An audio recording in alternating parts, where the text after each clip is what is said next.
La primera instrucción más importante tiene que ver con el tema de las preguntas a los panelistas que tenemos hoy día, que los va a presentar el profesor Figueroa. Estas preguntas ustedes las tienen que hacer a través del chat directamente al organizador. Yo las voy recibiendo y después de que hagan las exposiciones los presentadores, se las vamos a transmitir. La idea es que puedan ser todas transmitidas, vamos a ir juntándolas para que un mayor número de ellas pueda ser respondida. No obstante, las que queden, si es que quedan, van a ser respondidas de todas maneras posteriormente y se harán llegar a toda la comunidad de la cuenca. ¿Ya? Eso, no hay, lo segundo, no hay, las preguntas son todas a través del chat, no van a haber intervenciones por parte de los asistentes, intervenciones, digamos, a través de la pantalla, solamente por el chat. Así que disfruten del conversatorio y los dejo y las dejo con el profesor Eugenio Figueroa, director del proyecto del centro.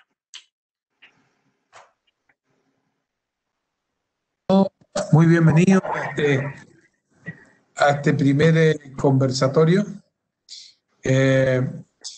Tenemos la suerte de tener a dos muy destacados panelistas hoy día que van a hacer unas presentaciones en torno al tema que nos convoca y que es central a la preocupación de esta conformación de un mecanismo de gestión de los recursos hídricos de la cuenca, ¿no? El primero de ellos es don Humberto Peña Torrealba, ingeniero civil hidráulico de la Pontificia Universidad Católica de Chile. Muy conocido en el país, prácticamente igual que James McPhee, no necesitan presentación en estas lides. Humberto fue director general de Aguas, donde había ocupado por mucho tiempo cargos como jefe de estudios, ingeniero jefe del Departamento de Estudio y Planificación, y fue director general de la DGA desde 1994 al 2006. Ha publicado muchos trabajos y estudios en el área de su especialización y hoy día está dedicado a hacer consultorías y asesorías a organismos internacionales como el Banco Mundial, Naciones Unidas, UNESCO, etcétera, etcétera. Él va a hacer la primera presentación y posteriormente de la presentación de él vamos a tener al segundo presentador de hoy día, que es el profesor James McPhee de la Universidad de Chile, de la Facultad de Ciencias Física y Matemáticas de la Universidad de Chile. Él es profesor de la facultad, es actualmente el vicedecano de la facultad. Él ha hecho toda su vida académica en la universidad, una larga y profusa producción académica en journals de más alto impacto en sus áreas de especialización y ha sido editor asociado del Journal of Hydrometeorology, integra el comité científico de la Red Internacional Network of Alpine Research Catchment Hydrology. Es ampliamente conocido, es una gran suerte poderlo tener en este momento junto con Humberto, que creemos va a ser un gran primer conversatorio. Por lo tanto, bienvenidos a todos y Humberto, por favor, con la presentación tuya.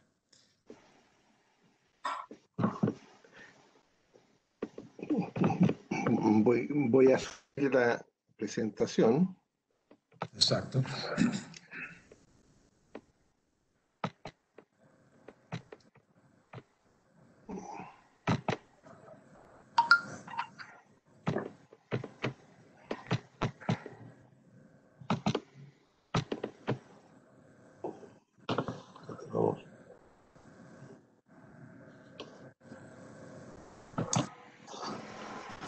Ahí está.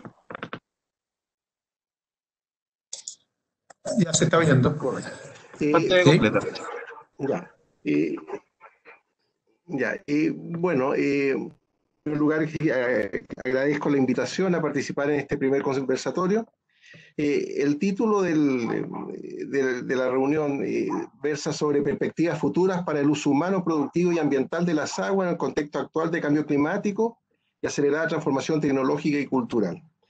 Bueno, la verdad que bajo este título se encuentra un punto que es como un objetivo estratégico general de los distintos países y que se refiere a la seguridad hídrica. ¿Cómo le damos seguridad hídrica al desarrollo social y económico de los distintos países? ¿Y en qué consiste la seguridad hídrica? La seguridad hídrica consiste en, como dice ahí, tener una disponibilidad de agua que sea adecuada en cantidad y calidad para el abastecimiento humano, los usos de subsistencia, protección de los ecosistemas y la producción, pero no solamente tener esa disponibilidad, sino además tener la capacidad de carácter institucional, financiero y de infraestructura para poder hacer efectiva esta disponibilidad en función de las demandas que se generan a raíz del punto anterior. Y además es importante de que todo esto se dé en un nivel aceptable de riesgo, dado que siempre los temas hidrológicos están relacionados con el aspecto de riesgo, nunca es completamente seguro, de modo que la seguridad hídrica se refiere a la posibilidad de tener un riesgo aceptable para estas funciones. Ahora, ¿cómo estamos en este tema en el país? Y lo primero que tenemos que decir es que la situación es muy distinta a lo largo del país. Ustedes pueden ver acá en esta lámina de que entre la primera y la región, entre el extremo norte al norte de Santiago, si comparamos la demanda de recursos hídricos con la escorrentía media, podemos ver que el 88% de la escorrentía es utilizada de alguna forma en aprovechamientos de agua. De modo tal que el nivel de estrés hídrico que hay en toda la zona de Santiago al norte es extremadamente alto. Esa situación cambia completamente a partir de la sexta región, de la región de O'Higgins, en el cual esa relación se reduce al 10%, y mucho más en la zona austral, en el cual el uso del agua es muy bajo. De modo que lo primero que tenemos que decir es que en el país la situación de seguridad hídrica es muy distinta.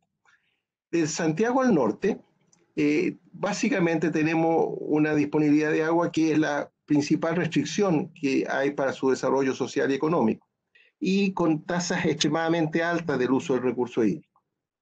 Esto también implica de que la vulnerabilidad frente a situaciones de sequía es muy alta. Y ahí he puesto una cifra de que, por ejemplo, en la cuarta región, en los últimos años de sequía, ha habido una reducción hasta de 45.000 hectáreas en una región que tiene algo más de 100.000 hectáreas de riego. Ha habido una reducción hasta de 45.000 hectáreas con pérdidas que llegan, se estimaron hasta en $1.000 millones. O sea, lo que estamos viendo es una extremadamente vulnerabilidad en toda esta zona.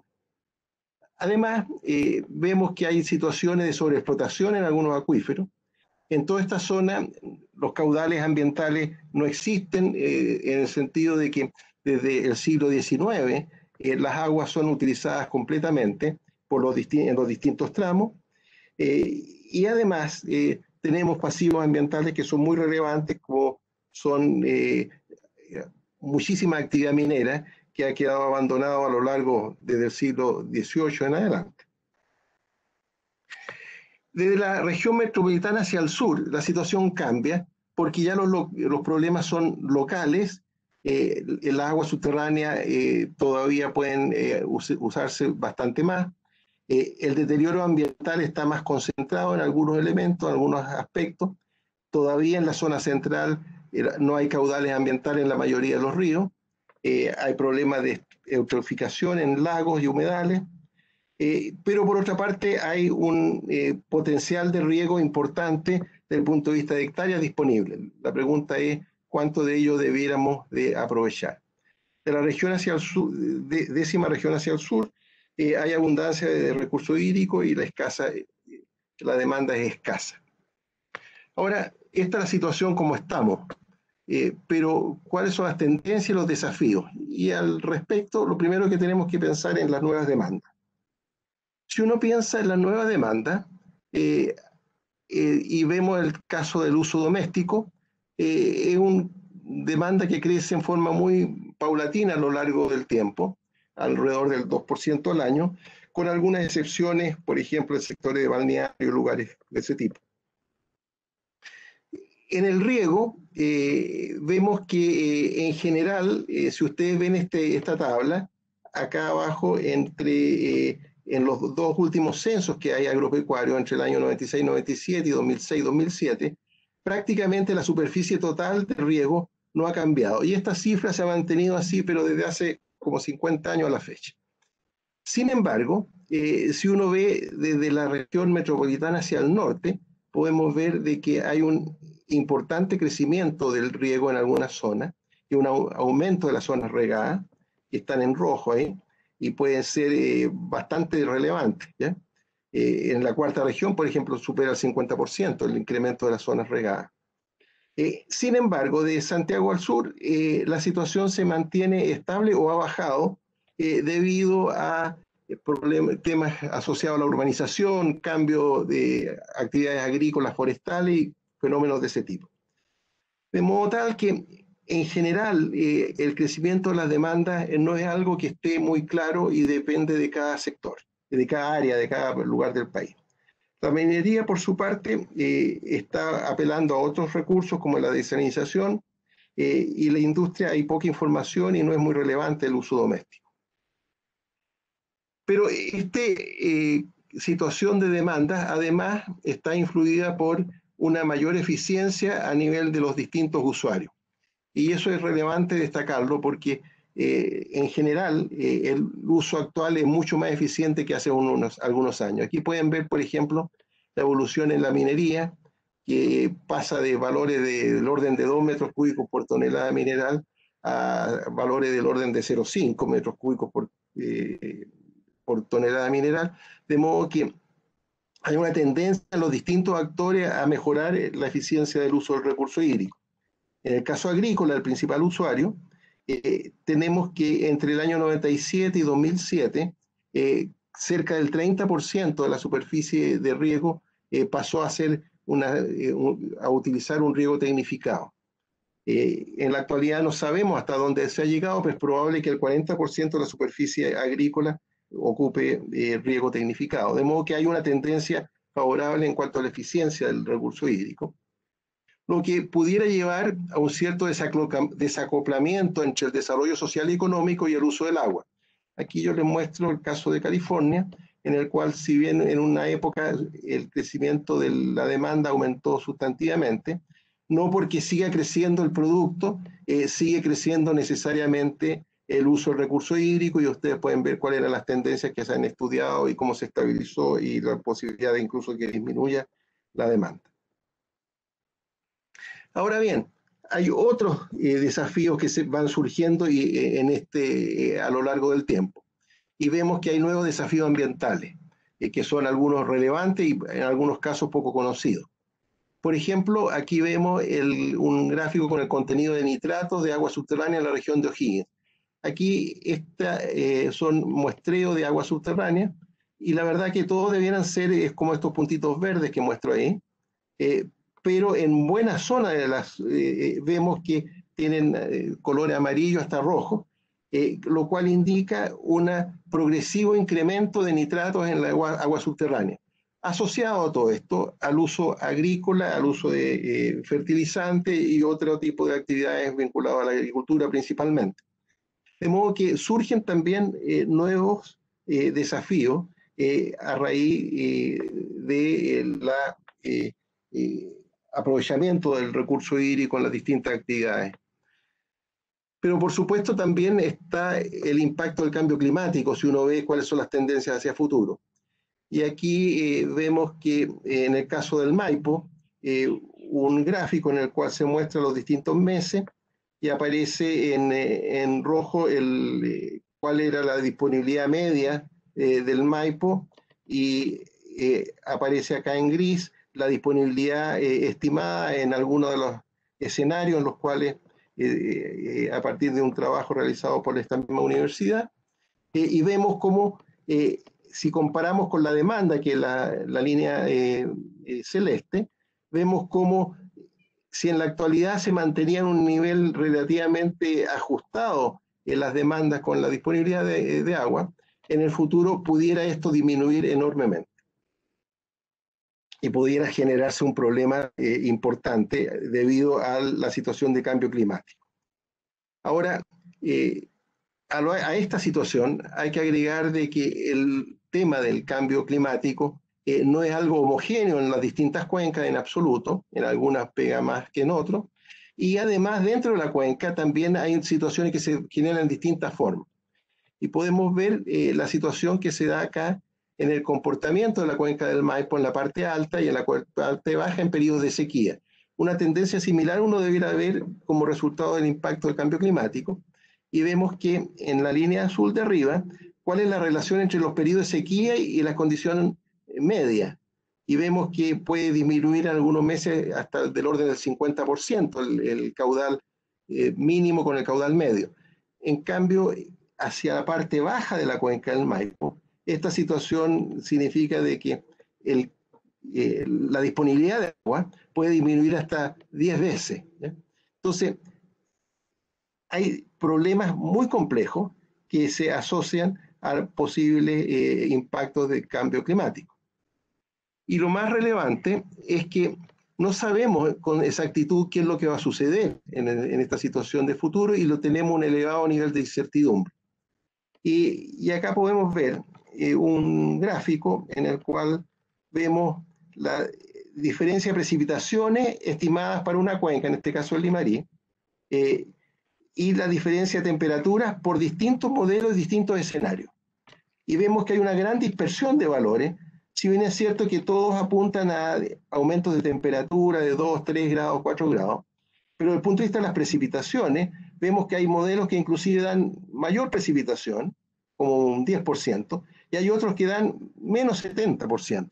De modo que lo que tenemos acá es una situación de incertidumbre que nos hace pensar en el futuro en términos de qué decisiones tenemos que tomar que sean confiables, que sean robustas, es decir, de que nos sirvan en cualquier escenario que nos presente hacia adelante, que sean flexibles, que sean confiables.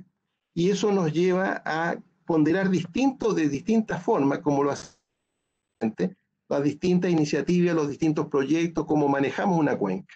Tenemos que considerar que esta gestión sea robusta en el tiempo, sea confiable, sea flexible, nos permita asumir esta situación de incertidumbre. Ahora bien, la meta de una seguridad hídrica adecuada se presenta en un escenario en el cual gran parte de los recursos hídricos son utilizados en la actualidad. Y aquí en esta figura, en esta tabla, pueden ver ustedes cuáles son donde dice QS, cuáles son los caudales medios que llegan al océano. Y vemos que hay una zona extensa de la cuarta región hacia el norte, en lo que prácticamente no llegan agua al océano, y ya recién a partir de la Concagua empiezan a llegar agua en algunos momentos en promedio al océano. Pero en periodo de sequía, inclusive solamente a partir del Maule hay caudales que llegan efectivamente al mar, lo que implica de que en esos periodos de sequía la totalidad de los recursos disponibles están siendo utilizados. En definitiva, tenemos una situación muy compleja desde el punto de vista de cómo utilizar los recursos hídricos y cuáles son las iniciativas que podemos tomar en consideración. Y esto en un escenario, además, en el cual la capacidad de almacenamiento de recursos hídricos en una parte del país está completamente ya copada, ya se ha cubierto, ya existe la infraestructura, y más que lo que hemos logrado no se puede tener. Es el caso, por ejemplo, acá que estoy mostrando, de las regiones de cuarta hacia el norte, en el cual, si uno ve cuál es la capacidad de almacenamiento que hay en los valles, más del 80% digamos, esa capacidad de almacenamiento alcanza más del 80% de la escorrentía media que hay. Es decir, tenemos una capacidad muy grande de almacenamiento y más que de lo que se ha conseguido no se tiene. De la quinta región y hacia el sur, vemos que todavía hay ciertas capacidades de almacenamiento que son insuficientes si la comparamos con valores a nivel mundial. Vemos que acá son valores del orden del 5%, 4%. En Europa la regulación que hay de los ríos es del orden del 15%. En Norteamérica más todavía. Entonces, en este escenario, ¿qué es lo que nos espera hacia el futuro? ¿Y cuáles son las líneas de acción que tenemos disponibles? Por una parte está el tema de la eficiencia. Y desde ya tenemos que pensar que cuando hablamos de eficiencia tenemos que hablar de eficiencia a nivel de cuenca, no a nivel de un usuario particular. Porque un usuario particular puede ser muy eficiente, pero si en realidad su impacto significa de que el que está inmediatamente agua abajo ya no puede usar los sobrantes que generaba ese usuario, eso no tiene un efecto neto total. De modo que lo que importa es cuál es la eficiencia que logramos a nivel de cuenca. Y ahí yo señalaba que si bien a nivel de usuarios individuales habían incentivos y había un proceso interesante de mejoramiento de la eficiencia, no se ve lo mismo a nivel de los sistemas de distribución de agua.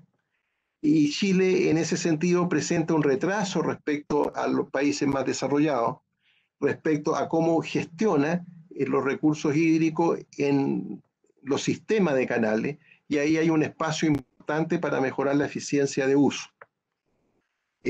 Inclusive con impacto al nivel de la cuenca. Desde el punto de vista del almacenamiento de caudales para periodos críticos, vemos que en la zona, si bien en la zona norte no es un tema en el cual pueda uno tener resultados muy ventajosos, dado que ya se ha obtenido, se ha hecho lo que se podía hacer. La zona central es importante, en el caso de la Aconcagua Maipo especialmente, y de ahí hacia el sur. También es importante el uso conjunto de agua superficial y subterránea como una forma de almacenamiento y de aprovechar ese almacenamiento que está en la agua subterránea, especialmente pensando en el uso de los acuíferos durante los periodos de sequía. Otra iniciativa que es importante tiene que ver con el uso de nuevas fuentes, en este caso con el reuso de aguas residuales. En Chile existen cerca de 40 metros cúbicos por segundo de agua tratada. Parte de ella se utiliza, pero de orden de 10 metros cúbicos por segundo van al mar, ¿ya? Eso, para poder utilizar eso, hay que pensar en resolver obstáculos que hay actualmente de carácter legal, institucional, ambiental y económico, para poder que efectivamente ese sea un recurso disponible. Otra fuente ya es la desalinización, que es una solución que se presenta en ciertos casos cuando en actividades que están en condiciones de pagar y tener una disposición al pago que sea muy elevada, dado que estamos hablando de varios metros cúbicos, varios dólares por metro cúbico, si se piensa en que tiene que haber una desalinización, y eso también se tiene que llevar al punto de consumo. Desde el punto de vista de los caudales ambientales y de la contaminación, también hay una tarea importante y por delante. De partida hay la necesidad de recuperar caudales ambientales en la mayoría de los lugares donde no existe, y eso supone el desarrollo de políticas, programas específicos con esa orientación. Hay temas asociados al control del problema de contaminación y el desarrollo de normas secundarias para eso. El tema de la recuperación de pasivos ambientales, un tema que tampoco ha sido normado en el país. El tema de la contaminación difusa, que tiene que ver con el aumento de contenido de nitratos, que mostraba yo en una de las láminas, tampoco se ha avanzado. Y ahí uno se hace la pregunta respecto de si este gran avance que hemos tenido en el tratamiento de las aguas servidas debiera de irse más allá y llegar a tratamientos terciarios, dado la necesidad de controlar fenómenos como el aumento de nutrientes en las aguas, especialmente el agua subterránea. Ahora, todo esto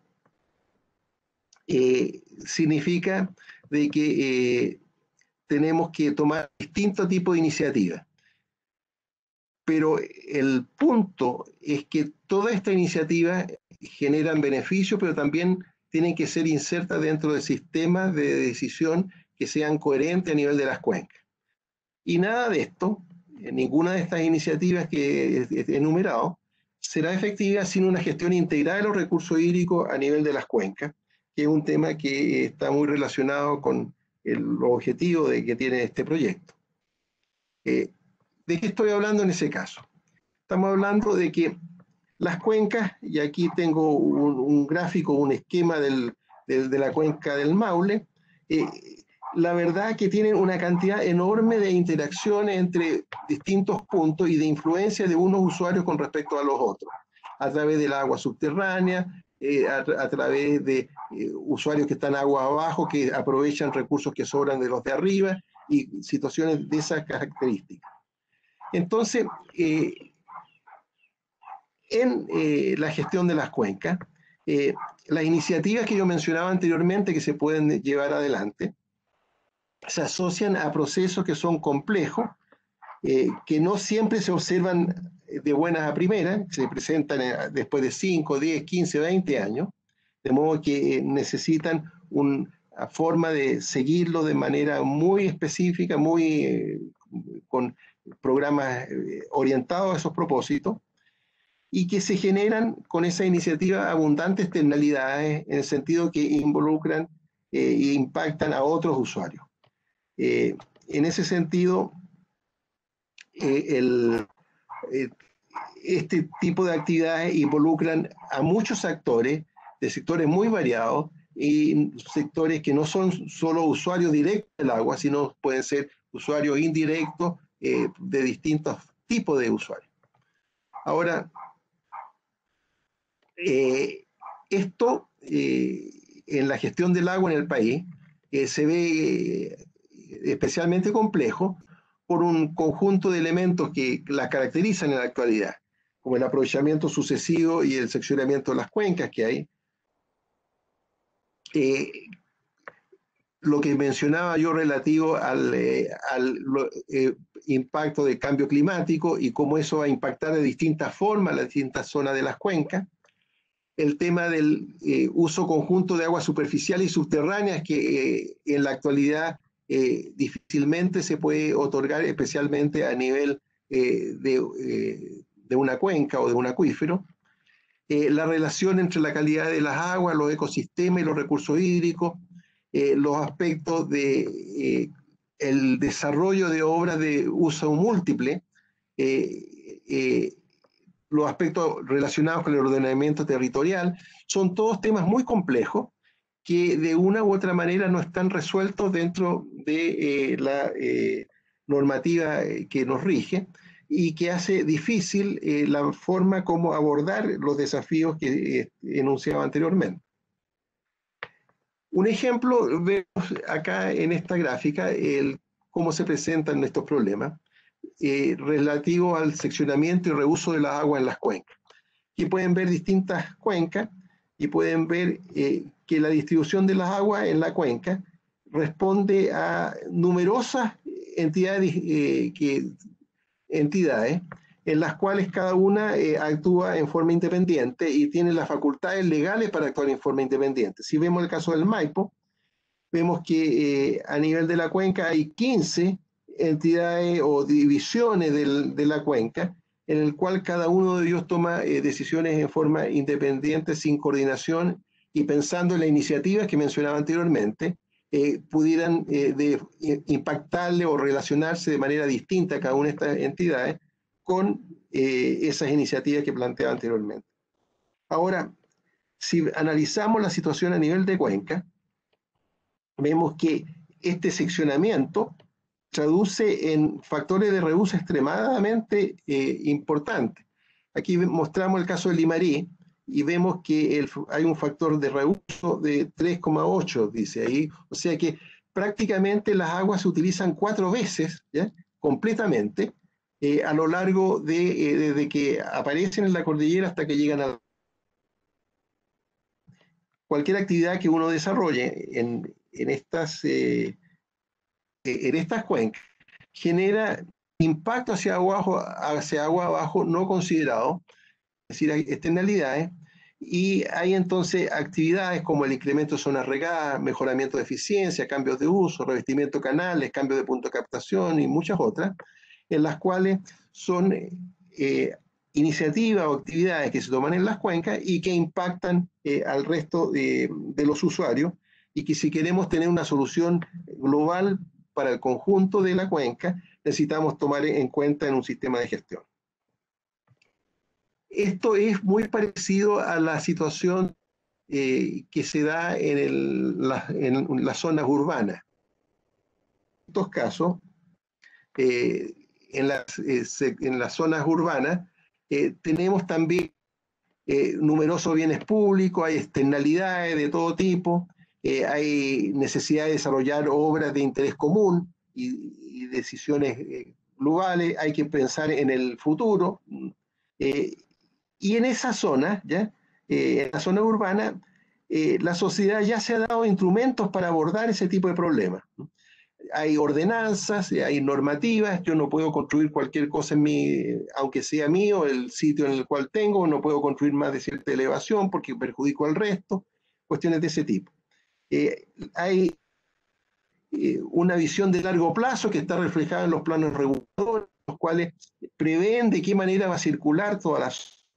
y eso supone una visión en la cual estamos viendo el mediano y el largo plazo y tomando medidas de interés común para resolverlo esto.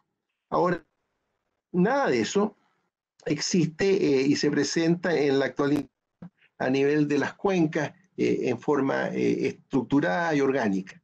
De modo que hay importantes externalidades que no están consideradas, hay normativas que no permiten esta visión conjunto.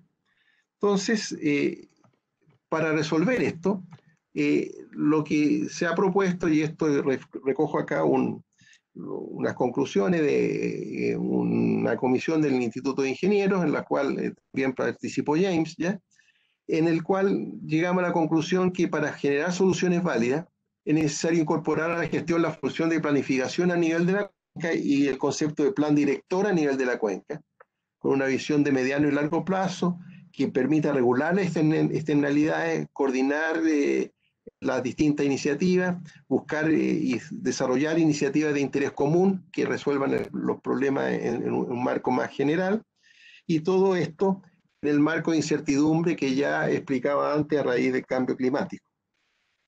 Esta planificación tendría que ser más allá de una mera planificación indicativa, sino tener una serie de características que la hagan realmente eficaz. Considerando que puede ser obligatorio para los organismos públicos, habilitante en otros casos, obligatoria para los particulares la regulación que exista, lo mismo que sucede con un plano regulador, por ejemplo, en una ciudad, y también indicativa e informativa para las decisiones privadas, ¿ya?, de modo que los privados tengan claro cómo evolucionar la cuenca. Ahora, asociado a lo anterior, es fundamental entonces tener además una institucionalidad que le dé legitimidad y eficacia, y en ese sentido, en esa propuesta, hablábamos de Consejo de Recursos Hídricos, que sería una instancia institucional con participación pública y privada, reconocida como representante legítima de los beneficiarios interesados, no solamente de los titulares de los derechos de aprovechamiento de agua de la cuenca, porque los beneficiarios de la gestión de una cuenca no son solamente los titulares de derechos de agua, hay muchos otros actores, con la capacidad de generar y promover una visión integrada y de sustentable, mediano y largo plazo en la gestión del agua y desarrollar las coordinaciones que sean necesarias. De modo tal que, en definitiva, se pueda generar un escenario en el cual la gestión del recurso hídrico sea compatible con las iniciativas que necesitamos tomar para abordar los desafíos que se tienen por delante. Eso era. Perfecto. Muchas gracias, Humberto, por una magnífica presentación, muy amplia, que da una perspectiva muy abundante. James, ¿puedes preparar ya a mostrar la presentación? Entonces vamos a tener esta segunda presentación de James McPhee. Inmediatamente, simplemente tienes que llenar la pantalla. Perfecto. Muchas gracias por estar aquí también nuevamente, James, y el piso es todo tuyo. Adelante. Muchas gracias, Eugenio. Un placer estar en este conversatorio. Un privilegio compartir el panel contigo y con Humberto, por supuesto. Muchas gracias, Humberto, por tu excelente presentación. Es realmente una mirada muy, muy completa sobre los desafíos y temas que enfrenta Chile en términos del agua. Yo voy a tratar de complementar en lo posible la mirada que Humberto ha compartido con nosotros, no entrando en el detalle tal vez de las tecnologías que se requerirían o que aparecen como promisorias para la gestión integrada de recursos hídricos. Posiblemente voy a intentar hacer dos cosas. Una, elaborar un poquito más por qué el análisis hídrico y por qué el enfrentar los problemas asociados al agua resulta a veces tan complejo con las herramientas tradicionales de análisis y de evaluación que se intentan aplicar para evaluar proyectos, para decidir alternativas.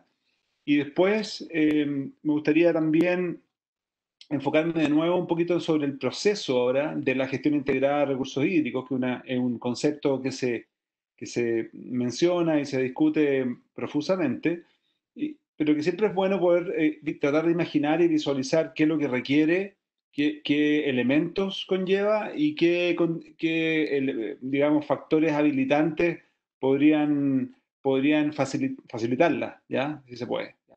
Entonces, esto es una introducción, una frase un poco desafiante. ¿Por qué el agua es difícil de analizar? ¿Por qué los problemas del agua parecieran ser tan complejos de abordar y tan obcecados, tan tercos?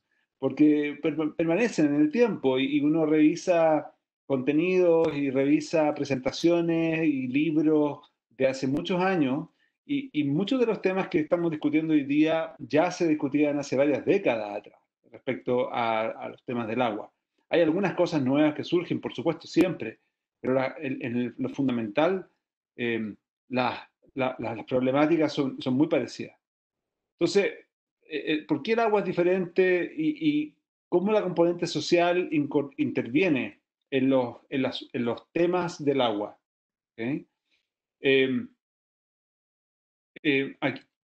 Yo voy a cometer la imprudencia de hablar algo de economía de recursos naturales siendo ingeniero civil y estando en un conversatorio de la FEN.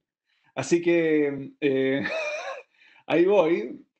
Voy a ponerme colorado con todos los errores que voy a decir, pero he encontrado que estudiando el tema del agua, uno encuentra algunas particularidades distinta de otros recursos naturales que uno pudiera encontrar en la literatura y en las herramientas de análisis. En primer lugar, y de manera lo más sucinta posible, tenemos que efectivamente el agua puede ser un bien público y también ser un bien privado. ¿Ya? Están estos dos conceptos que conviven constantemente en relación con el agua y que las imágenes un poquito lo demuestran, ¿cierto? Aquí, la imagen de arriba es la desembocadura del río Maipo, que Humberto mencionó hace un minuto atrás, y que de alguna forma esas aguas son parte de un ecosistema que recientemente, ¿cierto?, se ha transformado en un santuario de la naturaleza, en un humedal, y que efectivamente entonces la existencia del río y las aguas del río y la interacción que tienen con el medio biológico ahí conforman un bien público. Conforman un bien público. Pero esas mismas aguas han sido utilizadas ya un par de veces en un esquema de gestión privada como insumo para la producción de bienes económicos, alimentación para la población, para, para usos de recreativos ya en las nacientes, etc. Entonces se genera un enredo, ¿cierto? Cómo uno quiere ver un bien que no es solamente público a veces, o mejor público y después privatizado, sino que es público y privado al mismo tiempo. ¿Ya? Y eso yo lo considero ya complicado. Después tenemos el tema de la movilidad y la variabilidad, cosas que Humberto también apuntó en su presentación. El agua no está en donde uno la querría y la mayor parte del tiempo, ¿cierto? Tampoco está disponible cuando uno la querría. El déficit de agua y el exceso de agua, ambos constituyen problemas y generan daños y perjuicios a la sociedad. Y más aún es muy difícil, ¿cierto?, predecir cuál va a ser la disponibilidad o la presencia o la ocurrencia de eventos extremos asociados al agua en el tiempo. Para dar un ejemplo bien concreto, si bien, y desde el punto de vista científico, si bien existen modelos numéricos que son capaces de predecir razonablemente el tiempo meteorológico de aquí a la próxima semana, hay un pronóstico de que el martes a lo mejor podría haber una lluvia en Santiago, vamos a ver si eso se mantiene. Y también hay modelos que usamos ahora con cada vez mayor frecuencia para hacer proyecciones sobre el clima de aquí a 30, 40, 50 años en el futuro. Todavía no tenemos ninguna forma como científicos de poder predecir si el invierno del año 2021 va a ser un invierno húmedo, normal o seco. Eso es imposible hoy día para la ciencia. Y eso es una determinación, una condición muy limitante, muy compleja desde el punto de vista de hacer gestión y tomar medidas. Después, desde el punto de vista económico, la infraestructura hídrica usualmente es infraestructura cuyos costos de inversión son muy altos, ¿ya? Y pero a diferencia de ello, los costos de operación son bastante modestos, ¿ya? Y los beneficios económicos que tradicionalmente, ya sea evaluación privada o social, ¿cierto?, que están asociados a las obras de inversión hídrica, se perciben usualmente mucho después de que la inversión se ha realizado. Hay varios años de diferencia entre los momentos que se hacen las inversiones y que los beneficios se empiezan a expresar de manera más completa. Y eso dificulta enormemente la evaluación tradicional de proyectos en obras de infraestructura hídrica y ha dado origen en algunos casos a algunas situaciones un poco perversas respecto de cómo se justifican o se analizan ciertas obras de infraestructura. Finalmente, en cuarto lugar, ¿cierto? El agua es efectivamente un elemento esencial para la vida, eso es innegable, como pocos elementos, y eso también acarrea, ¿cierto?, algunas particularidades, porque cuando un elemento es esencial, los conceptos de oferta y demanda y las consecuencias que los conceptos de oferta y demanda tienen respecto a la valoración de un bien empiezan a perder un poco significado. ¿Ya? Entonces, encontrar precio para un bien que es esencial en un esquema de análisis económico tradicional no es realmente muy simple. Y finalmente, también el agua es probablemente como pocos otros recursos naturales, es percibida por las sociedades como un factor de desarrollo económico. Se asocia a la disponibilidad de agua, y esto yo no lo digo en términos de que yo piense que es así o que no es así. Solamente digo que existe esta noción de que el agua es un factor condicionante y necesario para promover el desarrollo económico y social, ¿ya? Sin meterme en qué es lo que significa el desarrollo como concepto, ¿ya? Así que eso estos elementos le agregan mucho ruido a la conversación, porque impiden que los esquemas de análisis que se usen sean esquemas puros, ¿cierto? Como que siempre hay alguien más que nos dice, no, pero oye, pero el agua, recuerda que es muy importante para esto otro. Entonces, y eso cuando uno no lo escucha, y cuando los actores se cierran en sus posiciones, hace muy difícil poder avanzar y poder progresar. Eh, Humberto mencionó dos conceptos que yo creo que son muy relevantes en su presentación, que son los de seguridad hídrica y los de gestión integrada de recursos hídricos. Y yo simplemente quiero ahondar un poquito en eso, ¿cierto? Para que todos estemos en la misma página, finalmente, sobre qué es lo que estamos hablando, ¿cierto? La definición probablemente más cercana, más precisa de seguridad hídrica, la vemos en esta figura, donde tenemos el concepto de asegurar la disponibilidad adecuada y confiable de agua de calidad aceptable para proveer servicios hídricos para toda actividad social y económica de manera ambientalmente sostenible. Esa es una definición casi textual.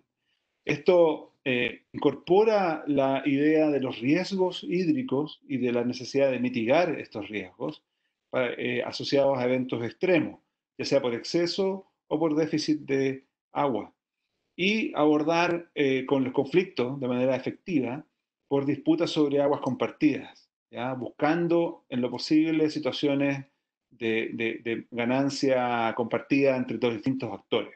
Esto aparece y es relevante en estos sistemas donde encontramos aguas, donde el reuso del agua, ¿cierto? Los ciclos a lo largo de una misma cuenca son múltiples, porque esencialmente lo que hacen es que se multiplican las interacciones entre los distintos usos del agua y por lo tanto todas las decisiones que se toman tienen impacto sobre alguien más, muchas veces impactos que no están necesariamente bien cuantificados, bien caracterizados.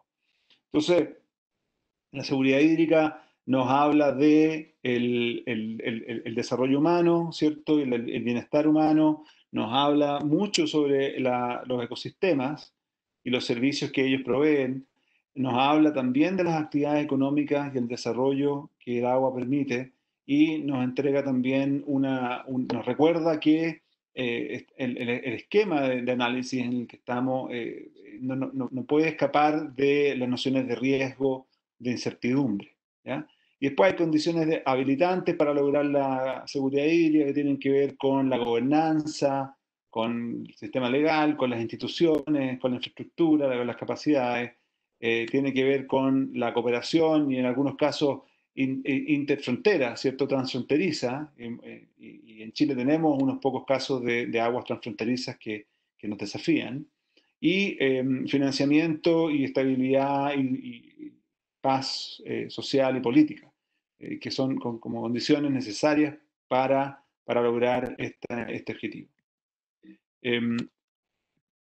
Ahora, ¿cómo vincular los conceptos de gestión integrada, recursos hídricos y seguridad hídrica? Este esquema me parece interesante porque, y voy a tener un par de minutos acá, porque pone de manera muy nítida la interacción entre el concepto de seguridad hídrica como un objetivo de gestión que puede ser alcanzado o quisiéramos que fuera alcanzado a partir de gestión integrada de recursos hídricos. Perdonen por el inglés de la figura, IWRM es Integrated Water Resources Management. Entonces, nos habla de un proceso que, y aquí creo que puedo usar un puntero aparentemente, nos habla de un proceso que es cíclico, ¿cierto? Y que tiene una serie de fases, ¿de acuerdo? Y donde la seguridad hídrica y las fases, ¿cierto?, incluyen definiciones respecto de seguridad hídrica. Entonces, si uno, de manera muy simple, ¿cierto?, nos habla de compromiso, de un impulso que es gubernamental, que debe existir, ¿cierto? Nos habla de la construcción de una visión, de una conjunta, nos habla de un análisis de situaciones, ¿cierto? De identificación de los objetivos que uno tiene, después pasamos por una fase de definición de la seguridad hídrica. Y esto es importante porque la seguridad hídrica puede ser distinta, o seguramente va a ser distinta para distintos actores. Por lo tanto, para distintas cuencas hidrográficas, la definición de seguridad hídrica puede ser distinta. Entonces, ¿cuáles son las dimensiones? ¿Cuáles son los indicadores? ¿Cuáles son los objetivos, ¿cierto? Que nos damos para estos indicadores. Cuantificar la seguridad hídrica representa un desafío también. Una vez que definimos cuáles son nuestras métricas, nuestros indicadores, ¿cómo los cuantificamos? ¿Cómo elegimos una estrategia para mejorar y para mejorar la seguridad hídrica? ¿Cómo priorizamos los objetivos de múltiples actores? ¿Okay? Planes de gestión. Humberto mencionó los planes directores, ¿cierto? Tienen que existir como parte del proceso de gestión integrada, deben existir documentos, deben existir planes, debe existir un consenso político, ¿ya? Y político aquí no en sentido partista, sino político respecto a la participación de actores respecto de ese plan.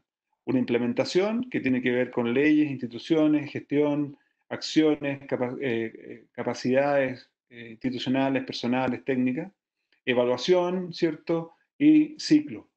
¿Y por qué ciclo? Porque todo esto es dinámico, ¿cierto? Cambia la realidad climática, cambia la realidad socioeconómica, cambian los énfasis generacionales, etcétera, etcétera. Entonces, es muy difícil ver este proceso como algo que no sea cíclico. Y llegando un poco a la idea de cuáles son las condiciones habilitantes, esta primera fase del ciclo claramente requiere la construcción de acuerdos sociales, ¿cierto? Es difícil pensar que uno va a poder construir una visión, que va a poder analizar una situación, identificar problemas, ¿cierto? Identificar objetivos, sin que haya una instancia de acuerdo social importante detrás de aquello. La información aparece como un elemento también, creo yo, bien relevante, bien importante. Como tú dijiste, mi rol, mi trabajo está en la academia. Nosotros tenemos siempre un foco bastante fuerte por el tema de la información. Y yo he ido construyendo una convicción de que la información es realmente muy importante. Ahora, esto que parece un poco de perogrullo, cuando uno le hace una bajada, ya uno empieza a ver desafíos bien relevantes, porque la información tiene una serie de digamos, elementos, ¿okay? que no son simples de obtener, ¿cierto? La información surge de datos, y hago la diferencia entre lo que es un dato y lo que es información. Se requieren plataformas que permitan que los datos sean disponibles y que los datos tengan legitimidad. Aquí hay un concepto que yo creo que es bien relevante, porque podemos encontrar, si revisamos la literatura y la experiencia, numerosas iniciativas en el ámbito de los recursos hídricos que han hecho esfuerzos enormes por levantar datos, por medir, por documentar, por monitorear. Y ese gran esfuerzo no ha sido acompañado necesariamente por el éxito de esas iniciativas, de esos proyectos o de esas inversiones o lo que sea. Entonces, son una condición los datos, pero para que los datos puedan constituirse en información se requieren algunos otros pasos y algunos otros elementos que a veces se ignoran o se postergan. Y desde el punto de vista de la implementación de estos planes, uno tiene que evidentemente encontrar y tiene que hacer, creo yo, énfasis y no olvidar ni la dimensión tecnológica ni las dimensiones institucionales de todos los proyectos, desarrollos, medidas que se toman respecto de los recursos hídricos. Por ahí alguna vez encontré alguna cita que decía que los problemas de recursos hídricos en un 50% estaban asociados a problemas de disponibilidad, a temas físicos, climáticos, etcétera, y otro 50% eran problemas institucionales. ¿ya? De gestión, de información, de incentivos. Entonces, ambas dimensiones, para mi gusto, son súper relevantes al momento de abordar estos planes, ¿ya? Y de nuevo, Humberto también lo mencionó en su presentación. Cuando se proponen iniciativas de reuso de aguas, ¿cierto? Iniciativas de uso conjunto, iniciativas de recarga de acuíferos, por ejemplo. Son tecnologías que han sido probadas, que están disponibles, que representan riesgos tecnológicos relativamente bajos y que sin embargo vemos obstaculizado su adopción por una serie de problemas institucionales, de regulación, de incertidumbre respecto a la información y a la interpretación de los datos, etc. Entonces eso creo yo que es algo re importante. Aquí una frase que a lo mejor está un poco fuera de contexto, pero creo yo tiene que ver con esta idea de la seguridad hídrica y de cómo uno define objetivos de seguridad hídrica. Muchas veces uno se encuentra con conceptos respecto de la función ambiental del agua que la considera una restricción, ¿cierto? Una restricción dentro de un problema de optimización. Y si bien a lo mejor matemáticamente a veces no es tan relevante, conceptualmente sí creo yo que es relevante mover una dimensión desde del conjunto de restricciones al conjunto de objetivos cuando uno plantea los problemas. La función ambiental del agua, creo yo, debe ser tomada de manera muy decidida como un objetivo de gestión y no como una restricción que tenemos que recordar al momento de planificar nuestras acciones. Prefiero quedar hasta aquí en beneficio del tiempo y para dar paso a las intervenciones del público. Después de esto, esencialmente, lo que yo tenía preparado tiene que ver con un poco una iniciativa que estamos impulsando desde la facultad, que tiene que ver con las tecnologías del agua, ¿cierto? Que es un centro Corfo que estamos iniciando, que está orientado a disponibilizar y a viabilizar la adopción de tecnologías para la eficiencia y reutilización de las aguas y para nuevas fuentes hídricas. Varias de estas tecnologías, ¿cierto?, han sido mencionadas por Humberto. Algunas tienen que ver con un mejor pronóstico de la oferta hídrica y un mejor seguimiento de la demanda. Otras tienen que ver con un aumento en la eficiencia de las conducciones de agua.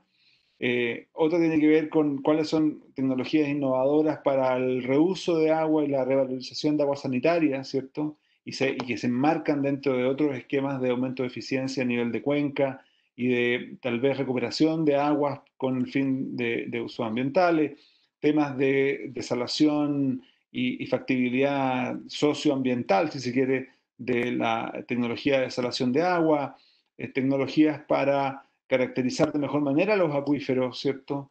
Y de esa forma permitir una mejor gestión con menor riesgo asociado a la gestión conjunta de aguas superficiales subterráneas, lo mismo asociado a la sensorización remota de tecnologías satelitales para monitorear de mejor manera los acuíferos, detectar de manera temprana fenómenos de subsidencia que puedan estar siendo indicadores de una sobreexplotación, etcétera. Esas son un poco las ideas que estamos nosotros impulsando desde este consorcio, como les cuento, y como les digo, la idea son tecnologías que en gran medida están disponibles, existen, pero que han sido no necesariamente adoptadas de manera masiva por el sector, por los usuarios y el sector público, por los grandes desafíos de gestión que hemos ya mencionado. Entonces, para terminar, mi última diapositiva es esta. El mensaje que me gustaría recalcar es que si bien los avances técnicos han sido importantes, estos avances técnicos no nos han permitido realmente resolver los problemas hídricos.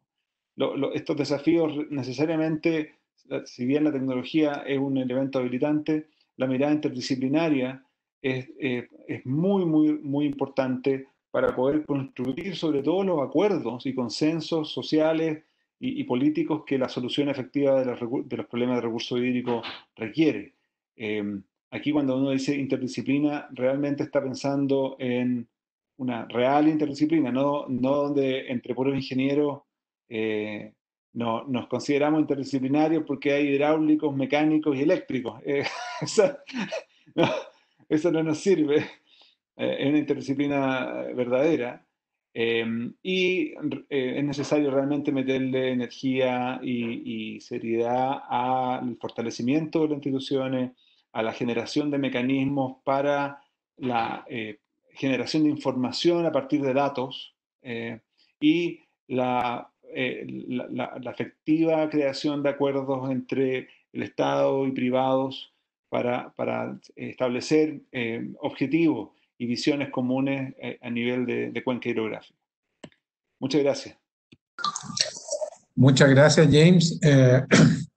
Una muy excelente presentación y que de alguna manera ha sido un complemento muy importante a la primera presentación de Humberto Peña y con gran relevancia el conjunto de ambas para lo que es el quehacer de este proyecto en que nosotros estamos participando en la cuenca del Mapocho. Por lo tanto, 1.000.000 de gracias a la participación de ustedes y a tus excelentísimas presentaciones. Entonces yo voy ahora en unos minutos, voy a ver por qué no me deja compartir esto. Voy a intentar hacer los comentarios que estaban planificados y para después pasar a la parte de preguntas. Voy a ver, no está ahí, a ver. Ahí sí, ya. Ahí debiera compartirse esto y voy a ir muy rápido haciendo fundamentalmente, tratando de relacionar algunos puntos fundamentales de los que hicieron tanto Humberto como James en su presentación y nuestro proyecto, este proyecto de conformación de un mecanismo para la gestión participativa de los recursos hídricos en Mapocho Alto, ¿no es cierto?, en la cuenca del Mapocho Alto, ¿ya? Como lo hicimos en la primera parte del proyecto, aquí está una visión de lo que fue el taller que durante el primer año del proyecto y después este taller que se hizo en la segunda parte del proyecto, con que iniciamos la segunda parte del proyecto ahora en mayo, y que parte de seguir adelante con lo que se hizo en la primera parte del proyecto que fue el año pasado. En este taller, como en una reunión de trabajo grupal, se presentaron las conclusiones del proyecto la conformación de este mecanismo de gestión y se analizó específicamente el diagnóstico que se hizo de la situación de la cuenca y se mostró el informe final de lo que había sido el primer año de trabajo. Ahí se presentó el objetivo de este proyecto, que es bueno recordarlo aquí con más precisión. El objetivo central del proyecto es convocar a los actores y grupos de interés de la cuenca a diseñar y conformar y poner en funcionamiento un mecanismo de gestión participativa e inclusiva de los recursos hídricos de la cuenca. ¿Con qué propósito? Implementar soluciones eficaces y técnicas, económicas y socialmente factibles a los desafíos y problemas de disponibilidad, calidad, distribución y uso de dichos recursos en el actual y futuro contexto de cambio climático y sequías recurrentes y con horizontes de corto, mediano y largo plazo. Largo el objetivo, pero creo que precisamente el largo y la razón de que lo sea está dada por estas dos magníficas presentaciones que hemos tenido, en que nos han mostrado la dificultad que representa el recurso hídrico, precisamente por ser algo que estuvimos discutiendo en la cuenca el año pasado durante la primera fase del proyecto muchas veces y que hemos seguido discutiendo, y es que esto es lo que hoy día llamamos, ¿no es cierto?, los economistas recursos comunes, ¿no es cierto? Esos recursos que tienen una naturaleza que son de disponibilidad muchas veces abierta, de acceso abierto para muchos, ¿no es cierto? Y que en algunos momentos tienen características de excluibilidad, en otros momentos no las tienen características de rivalidad en el consumo, otras veces tampoco las tienen, y conforman toda esta dificultad de que hablaba James y que Humberto mencionó en algún momento, porque transforman al producto, al bien, o que es muchas veces bien de uso, bien de consumo, es un recurso con valor, como decía James, que se le atribuye en términos de ser un recurso que potencia el desarrollo económico, por ejemplo, y que conforma toda esta complejidad muy grande de manejar. Como decía James en la parte final, ¿no es cierto? Como que cada vez hay más conciencia que la tecnología solo hidrológica de manejo de recursos es incapaz de solucionar esto, porque por la complejidad del recurso mismo es en realidad un elemento que constituye un problema humano y por ser humano es social, ¿no es cierto? Muy complejo, muy complejo. Y eso es lo que estamos enfrentando en la cuenca, que estamos ante un problema muy complejo y que requiere de la participación de los actores que conforman parte de la complejidad del problema para la solución del mismo, ¿ya? Y donde una parte importante del quehacer en busca de la solución es todavía bastante experimental en muchos sentidos, ¿ya? Y yo quería entonces retomar algunos puntos centrales para recordar algunos de los problemas que estamos enfrentando en esto. Por ejemplo, el contexto, ¿no es cierto? En este contexto en que estamos, en que hay indicios clarísimos del cambio climático, hay problemas muy claros en términos de las prospecciones que hay de lo que el recurso va a ser y cuáles son las proyecciones que se tienen para los próximos 20, 30, 40 años, todas ellas con niveles importantes de incertidumbre, como mencionaban los dos presentadores, ¿no es cierto? Y que agregan un problema muy grande adicional, porque como ambos pues, lo decían, ¿no es cierto? Esto requiere trabajo colectivo, requiere trabajo mancomunado, requiere participación del Estado, requiere participación de los privados, requiere planificación. Y cuando se tiene poca certidumbre, o mientras más grande es la incertidumbre, más difícil es la planificación, ¿no es cierto? Por lo tanto, es esto de saber que parece que la cosa va a tener dificultades mayores por el cambio climático, pero no conocer las funciones de distribución de esas probabilidades son bastante complejas, ¿no es cierto? Lo que sí sabemos, y esto saqué unas láminas de una presentación de un estudio general de balance hídrico del país que se está haciendo precisamente en la Facultad de Ciencias Físicas y Matemáticas y que hubo una presentación hace menos de un mes pública y donde ahí se mostraba que lo que se ve para esta zona central, que es la que nos preocupa más en nuestro proyecto particular, ¿no es cierto? ¿Cuáles son las proyecciones en este escenario RCP 8,5, ¿no es cierto? Que es uno de los trayectorias de concentración representativas que se usan en los modelos generales para cambio climático.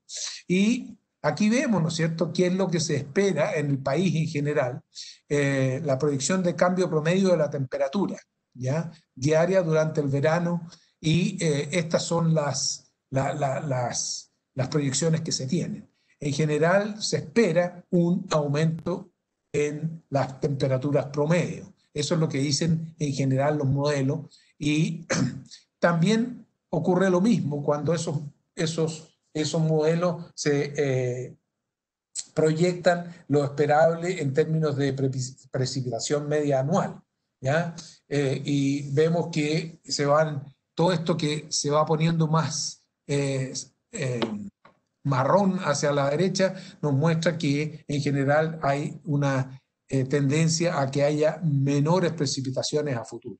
Esto es ya más específicamente para la cuenca del Maipo, y donde se ve que con los años también la tendencia en términos de las cantidades de caudales va a la baja.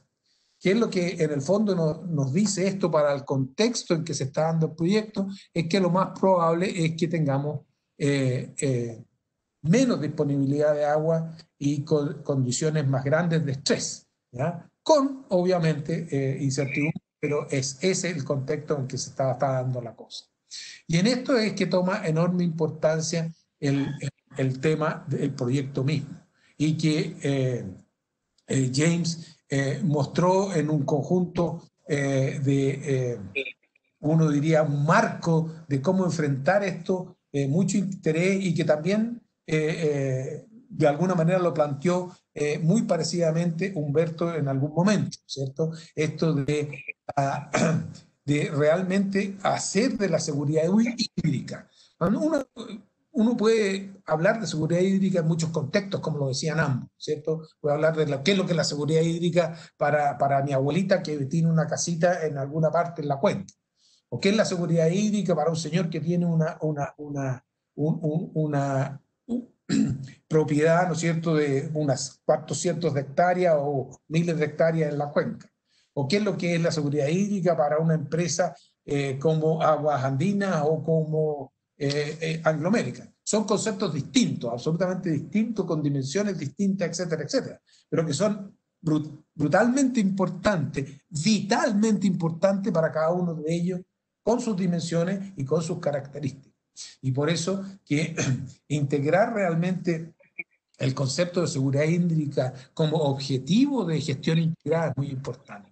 Y ahí, cuando hablamos de gestión integrada, estamos hablando no solo de todos estos elementos que planteaba, que se plantean en las dos presentaciones anteriores respecto de cómo hacerlo, sino que también integrada en términos de una cuestión fundamental, de los actores y de los grupos de interés que están involucrados en esto. Y esa es una de las cuestiones más complejas de enfrentar en términos de este concepto de gestión integrada. ¿Cómo hacer que quienes están jugando este partido se integren realmente a jugarlo con las actitudes que se requieren para poder ir abriendo puertas, ir abriendo posibilidades donde intereses que muchas veces están encontrados se pongan sobre la mesa, vayan a una discusión en conjunto y se abran entonces posibilidades reales de ir encontrando puntos de contacto que van a venir y se van a descubrir cuando estén estos elementos de técnica, de ciencia incorporados, cuando haya eso que hablaba James de información. Estamos, y por eso que este conversatorio tenía el título que tenía. Estamos en esta era que le llamamos de la posmodernidad o esto que estamos viviendo de enormes transformaciones tecnológicas, donde ya vemos una noticia y en el mismo momento en que la estamos viendo, tenemos cientos de dudas si es verdad. Y eso hoy día mismo nos está provocando problemas enormes y que se hacen realmente monumentales cuando uno piensa en lo que se necesita en una gestión integrada donde hay, por definición, grupos de interés que van a tener intereses encontrados y que necesitan, para el beneficio de cada uno de ellos y para el beneficio de todos, encontrar esos puntos de contacto y encontrar formas de entender de manera común los problemas que están enfrentando para poder encontrar soluciones verdaderas y viables a lo que quieren, que es en el fondo poder usar esos recursos de manera más eficiente, más técnica, que los lleve a un uso más óptimo en términos de que todos alcancen niveles más altos de bienestar. De modo que con lo que he estado comentando es simplemente traer a colación nuevamente los aspectos más claves de lo que es los desafíos que tiene el proyecto que tenemos en nuestras manos, pero a la vez de mostrarnos los desafíos. Creo que cuando pensamos en esto y escuchamos a dos expertos como los que hemos tenido la suerte de escuchar hoy día, esto también nos dice de cuál es no solo los desafíos que tenemos, sino que también la forma en que debemos enfrentarlo, ¿cierto? ¿Cuál es el camino que nos queda por recorrer? Hay experiencias internacionales donde esto ha sido posible, se han ido encontrando soluciones y las hemos estado revisando a lo largo del año pasado y vamos a seguir revisándolas, pero creo que estas dos presentaciones nos han traído en un corto periodo de tiempo un conjunto de elementos que son muy, muy importantes de tener presentes para poder seguir avanzando en la discusión que tenemos por delante.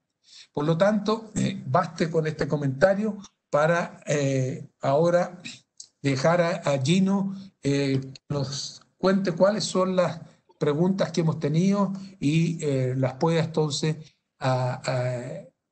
hacérselas a los presentadores quienes estamos participando del panel. Adelante, Gino. Ya, gracias. A ver, tenemos dos preguntas que van a ser dirigidas a Humberto Peña y hay 5 preguntas que van a los dos. Entonces voy a leer primero las que van a Humberto Peña. Entonces, la primera es, ¿el marco legal actual da el ancho para abarcar las líneas de acción señaladas en su presentación? Y la segunda, ¿cómo se compatibiliza la propuesta de gestión integrada de cuencas con el ejercicio de los derechos de aguas que se realizan en la realidad? ¿Se consideran restricciones a su ejercicio a fin de cumplir con las expectativas de la gestión integrada? Esas son las dos para Humberto Peña. Ahora voy a leer las preguntas que son dirigidas a ambos expositores. La primera, ¿qué importancia tiene la infiltración de acuíferos naturales con recursos, entre paréntesis, derechos de agua consuntivos eventuales, sean continuos o discontinuos? Esa es la primera. La segunda pregunta, ¿qué opinión técnica y regulatoria tienen respecto a la acumulación de aguas mediante la fabricación de nieve? La tercera pregunta dice, ¿qué capacidades reales puede tener un mecanismo de gestión del recurso hídrico en un contexto normativo que favorece el uso privado? La cuarta pregunta es, ¿cómo se podría conformar una fiscalización comunitaria que complemente la labor que realizan los organismos fiscalizadores? La pregunta número 5 dice, para ambos expositores, ¿qué opinión tienen respecto del beneficio económico que genera el agua, del cual hoy se apropian las mineras principalmente, pero que deberían recibir sus dueños, todos nosotros? Esas son las preguntas.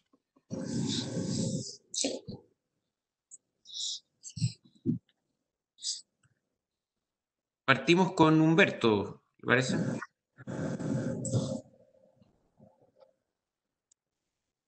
Está financiado, parece. ¿Me escucha ahí? Ahí sí. Bueno, son bastantes preguntas, así que yo alcancé a anotar algunas. A ver, respecto a si el marco legal da el ancho, yo creo que la manera como abordo yo esa cuestión es distinta. Para mí lo relevante es que este enfoque de gestión integrada de recursos hídricos es necesario cualquiera sea el marco legal que exista, y debemos impulsarla cualquiera sean las características que tengan el derecho a aprovechamiento, las obligaciones de unos y otros. En cualquier caso, siempre la necesidad de ponerse de acuerdo respecto a la manera de mejor gestionar el recurso hídrico, la forma de implementar ver la cuenca de una perspectiva como una unidad y abordarlo eso en esa dimensión, me parece que siempre es un tema relevante.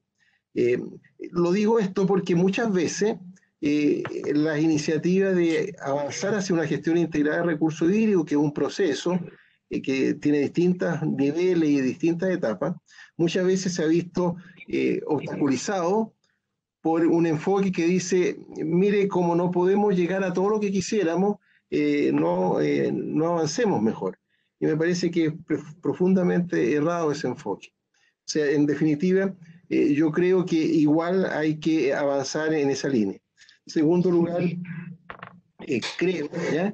Que sería conveniente generar una institucionalidad formal en relación a una gestión integrada de recursos hídricos, y en ese sentido hay algunas propuestas desde el punto de vista de la institucionalidad, desde el punto de vista de la manera como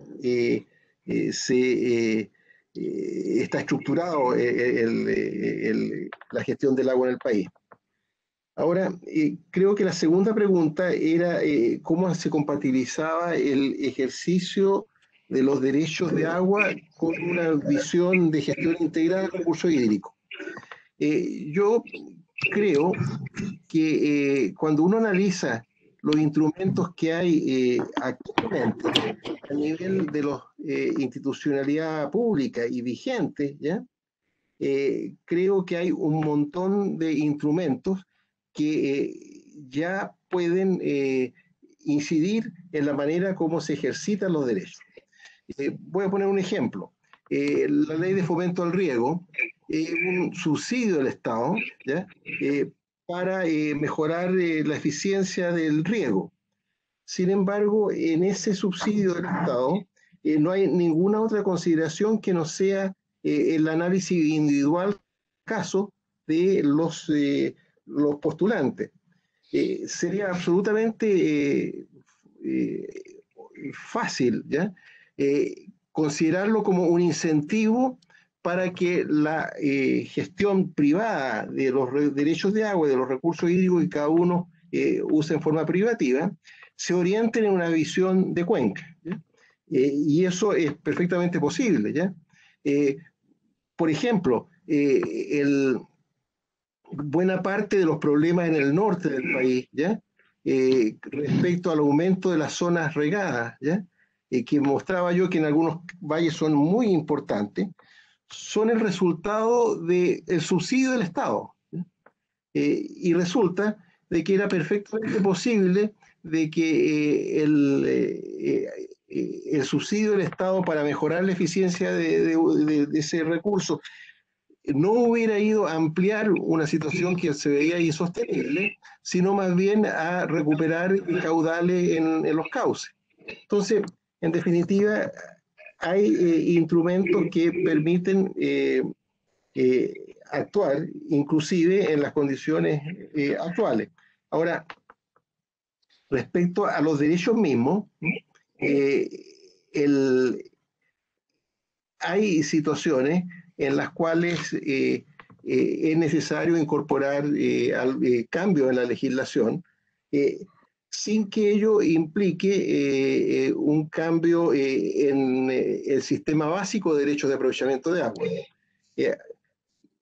Cuando nosotros incorporamos regulaciones en una ciudad, estamos incorporando regulaciones sobre el uso del suelo que legalmente y constitucionalmente está considerado como un bien privado, ¿ya? En este caso estamos hablando de concesiones de un bien nacional de uso público, de modo que resulta muchísimo más fácil, ¿ya? Y más obvio de que pudieran tener restricciones respecto a la forma como se ejercitan esos derechos de agua. En ese sentido, así como el plano regulador limita el uso de un derecho privado sobre el suelo para construir un edificio de tales características, de la misma manera pudiera establecer obligaciones respecto, por ejemplo, a los sobrantes de agua y cosas por el estilo. En otras palabras, lo que quiero decir es que en cualquier escenario es bueno avanzar hacia una gestión integrada de recursos hídricos y los escenarios posibles se pueden mejorar a partir de modificaciones estableciendo una mayor posibilidad de regular el uso del ejercicio de los derechos de agua. Básicamente lo que se ha hecho en otros países, ¿ya? En el caso de, por ejemplo, en Estados Unidos, está incorporado la obligación de uso razonable y beneficioso de los derechos de agua, y estos son sometidos a regulaciones derivadas de esa obligación.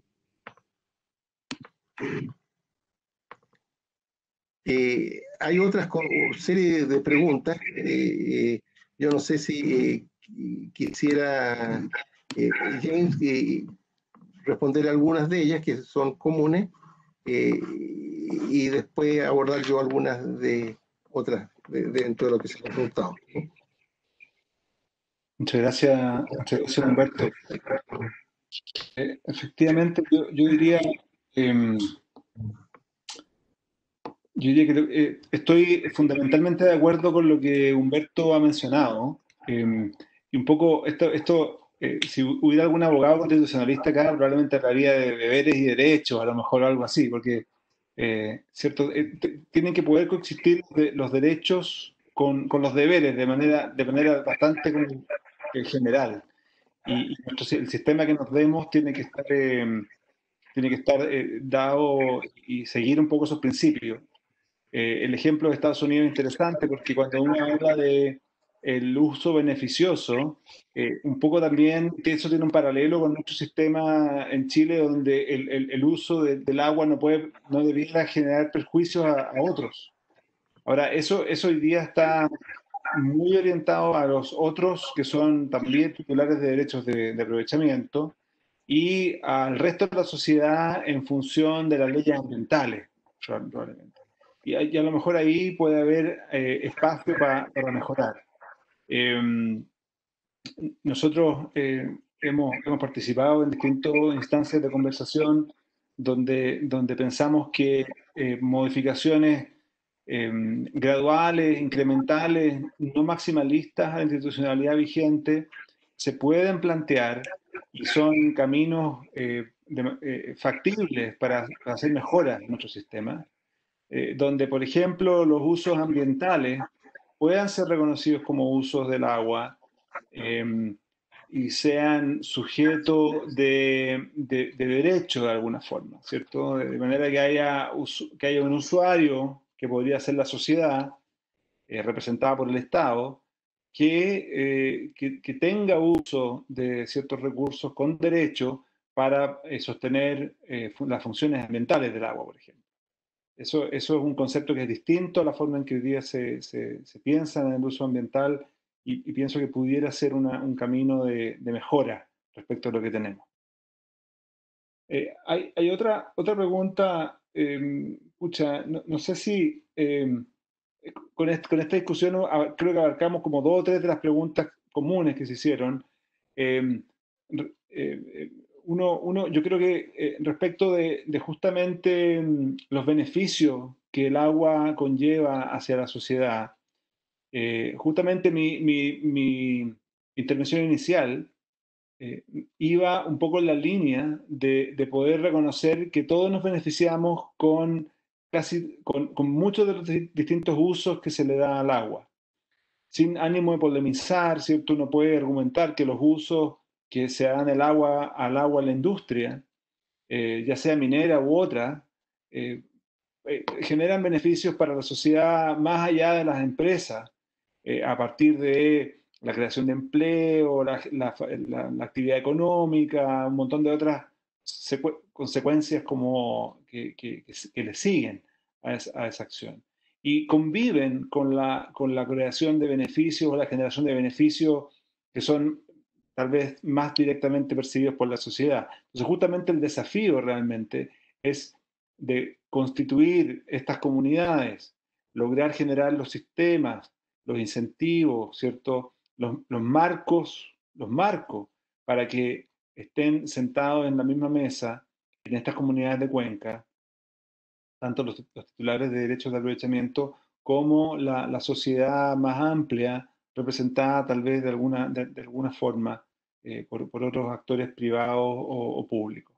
Yo diría que ese creo yo que es una visión que puede ser constructiva, a lo mejor ingenua, alguien puede opinar, pero yo creo que beneficiosa más ampliamente. Si me permite, quisiera ligar lo que se estaba discutiendo y que creo que va a ser fundamental para la discusión que viene pronto en el país, referente a muchas cuestiones ligadas al uso de diferentes recursos y también principalmente el tema de agua. Y esto se refiere a los aspectos de legitimidad que están siendo cuestionados desde muchas partes, en muchos sentidos, fundamentalmente por lo que se plantea en la convocatoria a este conversatorio. La transformación tecnológica que ha vivido el mundo en los últimos 20, 30, 40 años es de tal velocidad y de tal magnitud, ¿ya? Y la transformación cultural que está ocurriendo, yo diría especialmente en los últimos 15, 20 años, producto de esas transformaciones tecnológicas y producto de lo que ha sido el desarrollo económico y el desarrollo general en los últimos 60 años, 50 años, simplemente en gran medida nos ha pasado por arriba. La sociedad ha sido incapaz de digerir, de adaptarse a esa tremenda revolución que ha ocurrido desde el punto de vista tecnológico, desde el punto de vista cultural. Y si una cosa nos está diciendo todo lo que estamos viviendo en el último año y medio, es la tremenda exigencia de legitimidad que se le está haciendo al quehacer general de la sociedad. En último término, son los distintos grupos de interés que conforman la sociedad, donde todos participamos en uno o más, y muchas veces muchos de ellos distintos grupos de interés, ¿no es cierto?, están exigiendo cada vez más que haya legitimidad en el quehacer, ¿ya?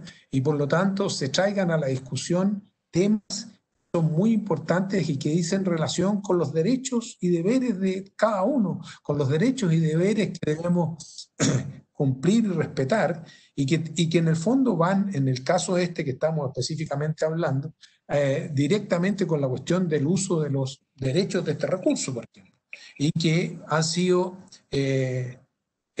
instituidos desde hace muchos años y que han servido para manejar el recurso, y quienes han podido aportar a la sociedad y a la economía los niveles de bienestar que hoy día tenemos, pero que hoy día están exigiendo, ¿no es cierto?, revisiones desde el punto de vista de la misma sociedad. Y por lo tanto es importante que en el contexto que estamos viviendo tengamos esto presente, que si queremos encontrar soluciones viables, tenemos que estar abiertos a las discusiones que se van a dar respecto de esto, porque si no, no vamos a encontrar nunca legitimidad a esas propuestas que hayan. Y sin legitimidad va a ser muy difícil que se encuentre realmente mecanismos de solución para los problemas que se enfrenten a futuro, que van a estar complejizados por las cuestiones que estamos diciendo, ¿no es cierto?, del cambio climático, de las incertidumbres que se vienen, etcétera, etcétera. Por lo tanto, este tema de la legitimidad, como lo planteaba en el contexto, por ejemplo, de la técnica y de las necesidades de conocer lo que hay para poder planificar bien, James, ¿no es cierto?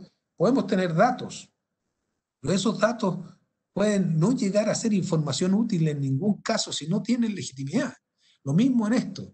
Podemos tener derechos, podemos tener necesidades, podemos tener formas de ver cómo cambiar esos derechos o cómo mantener esos derechos para solucionar las nuevas necesidades, pero si no hay una visión común que legitime lo que se pretende hacer, es muy difícil que encontremos esas soluciones. Y es a eso a lo que pretende precisamente el mecanismo que estamos proponiendo en este proyecto. Gracias. Gino. Sí, y quería complementar un poco lo que había planteado James, ¿ya? Respecto a cuáles son los beneficios asociados al recurso hídrico y a su aprovechamiento. Yo creo que coincido con lo que planteaba James, ¿ya? Y a mí me parece que es muy relevante tener claro que el otorgamiento de derechos de aprovechamiento de agua, el sentido que tiene es que está en el interés público que sea aprovechado por los particulares, las empresas, para producir determinados bienes.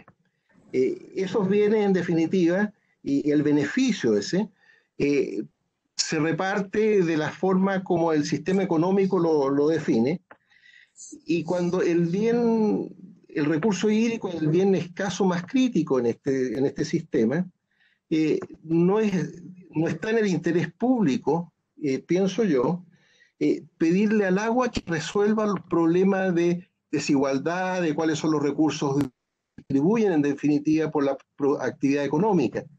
Eso es un tema que tiene que ser resuelto a nivel de los impuestos que cada uno paga, de qué manera contribuyen al bienestar nacional, pero sería un pésimo negocio para el país, ¿ya?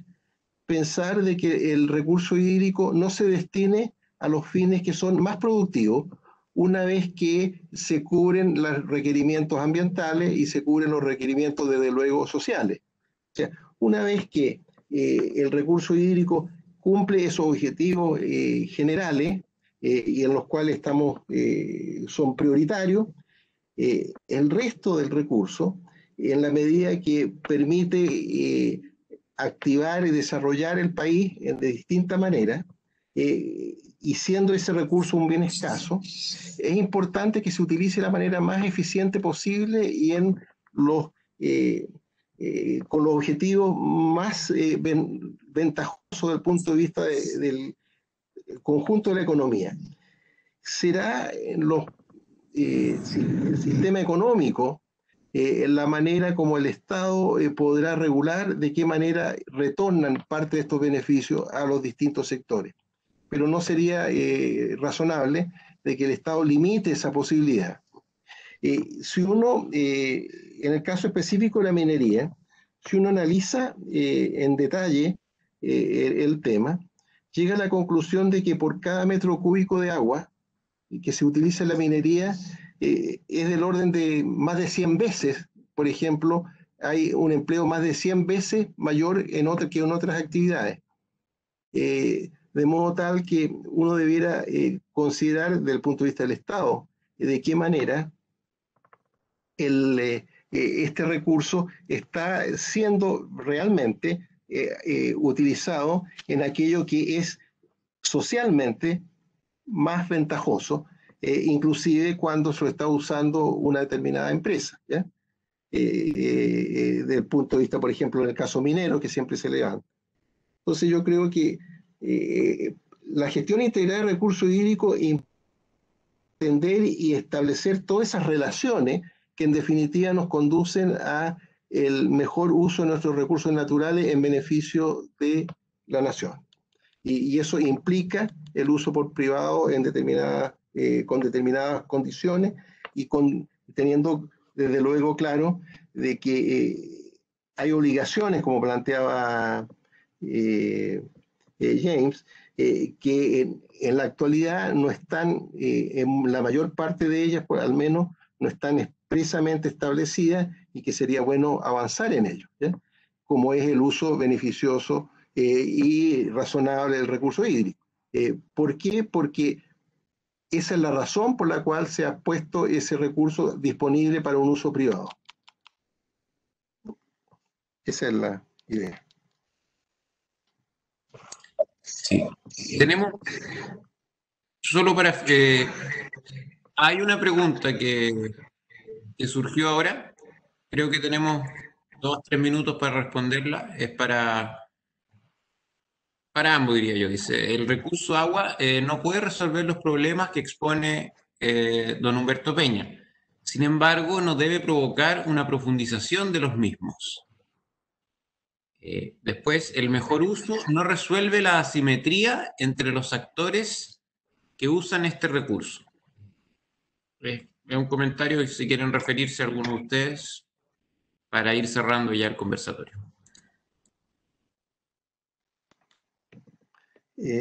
Bueno, desde luego, el tema de la asimetría en determinado tipo de decisiones es muy importante, de alguna manera removerla o avanzar en que ello sea así, digamos, que no exista esa asimetría. En ese sentido, es clave el papel del Estado en cuanto a la transparencia de la información, en cuanto a la posibilidad de que todos los sectores tengan la capacidad, igual capacidad para hacer ver sus puntos de vista con la información adecuada. Me parece a mí que es muy importante. Eso coincide con lo que planteaba James respecto a la importancia de la información. Parte de la equidad que se puede dar en la gestión de un recurso tiene que ver justamente con la transparencia de la información y la capacidad real de tener acceso a ella.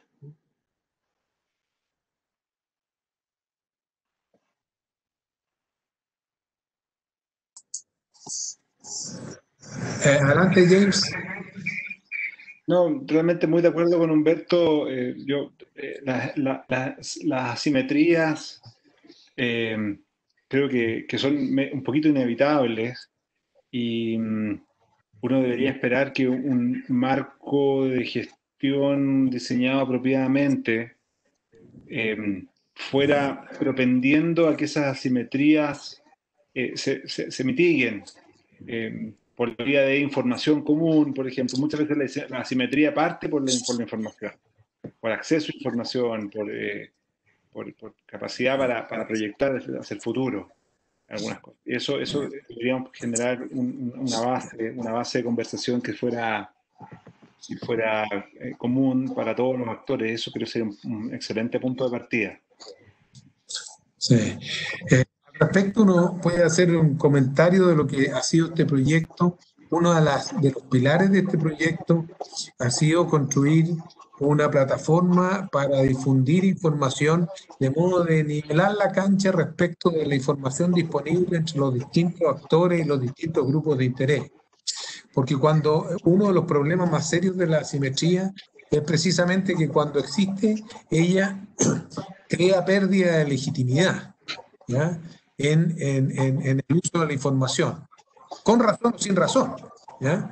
Pero es percibido por los actores como una pérdida de legitimidad y por lo tanto paraliza la posibilidad de conseguir soluciones. Por lo tanto, hay que avanzar mucho en esa línea. Este proyecto va a seguir avanzando en esa línea. En esa plataforma se está subiendo cualquier cantidad de información para que los agentes de la cuenca vayan teniendo cada vez más información, estén más en contacto con lo que son los datos, con lo que son la discusión que se está dando, etcétera, etcétera.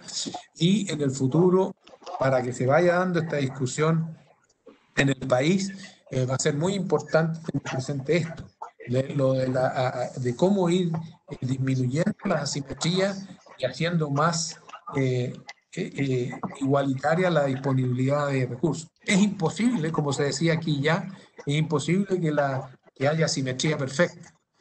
Porque en el mismo momento en que se propone una solución y se empieza a implementar una solución, empieza a haber de alguna manera generación de riqueza o uso de recursos que va creando que va creando asimetría, ¿ya? De modo que la única manera en que no hubiera asimetría es que tuviéramos un mecanismo que es imposible de tener, ¿no es cierto?, en que uno pudiera estar segundo a segundo asignando los recursos conforme va cambiando el stock de recursos y el flujo de recursos que se está produciendo por la asignación misma de los recursos que se hagan.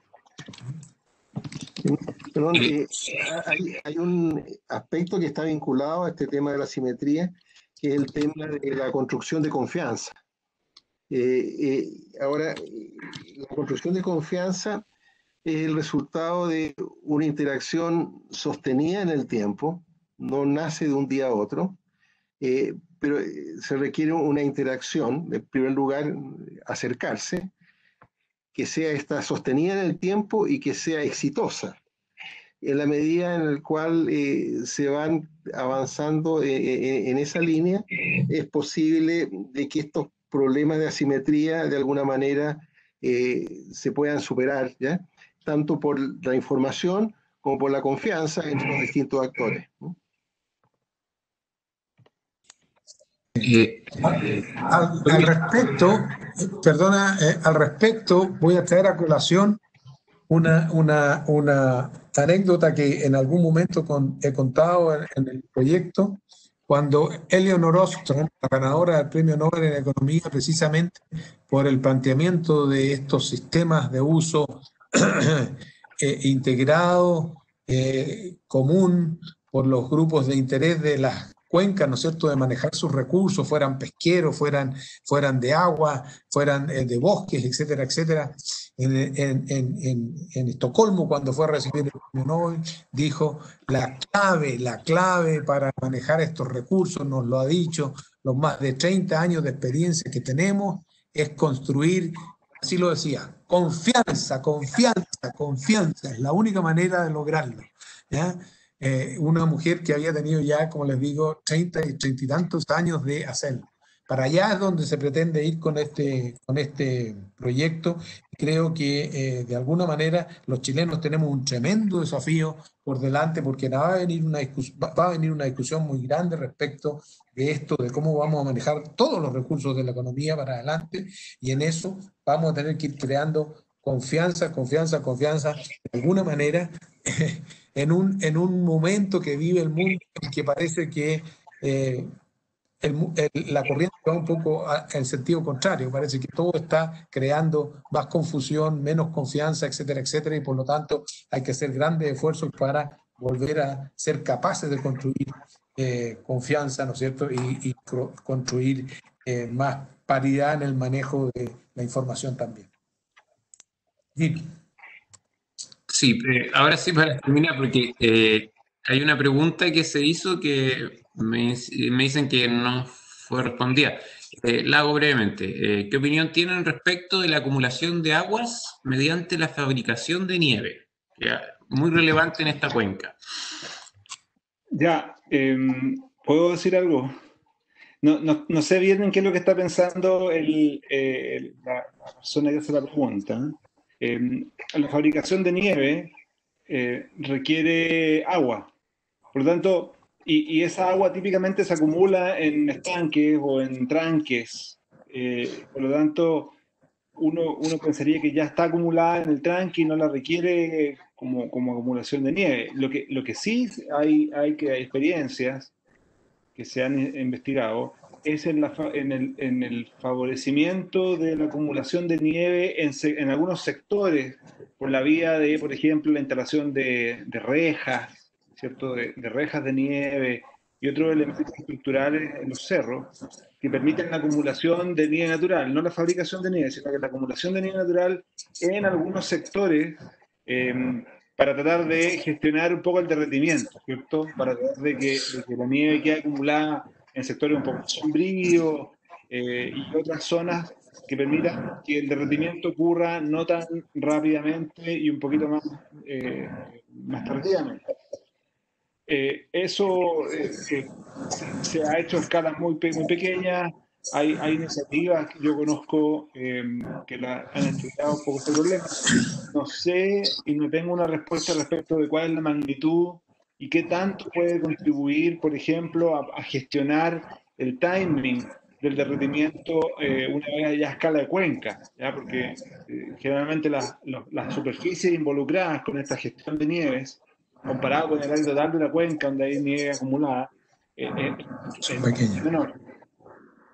Así que eso yo podría comentar que conozco como iniciativa que pudiera tener algún nivel de éxito en términos de fabricación, es menos, porque realmente es muy acotado, muy pequeñito, se requiere agua de todas formas para fabricar esa nieve, entonces pienso que la idea puede ser un poco más atractiva. Perfecto. ¿Con eso están entonces las preguntas cerradas? Sí, no hay más consultas. Ok.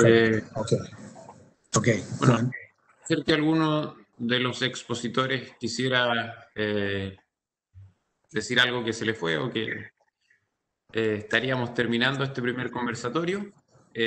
Muchas gracias a Humberto Peña, a James McPhee, a Fina Figueroa, a todos ustedes que participaron, que hicieron preguntas, y les vamos a estar informando como siempre vía mail y también vía la página web del proyecto respecto de los temas más importantes de este conversatorio, y ya para el segundo conversatorio que sería en septiembre. Perfecto. Muchas gracias. Muchas gracias. Adiós. Gracias. Gracias. Un gusto verlo. Que esté muy bien. Chao, chao. Gracias. Chao, chao, gracias.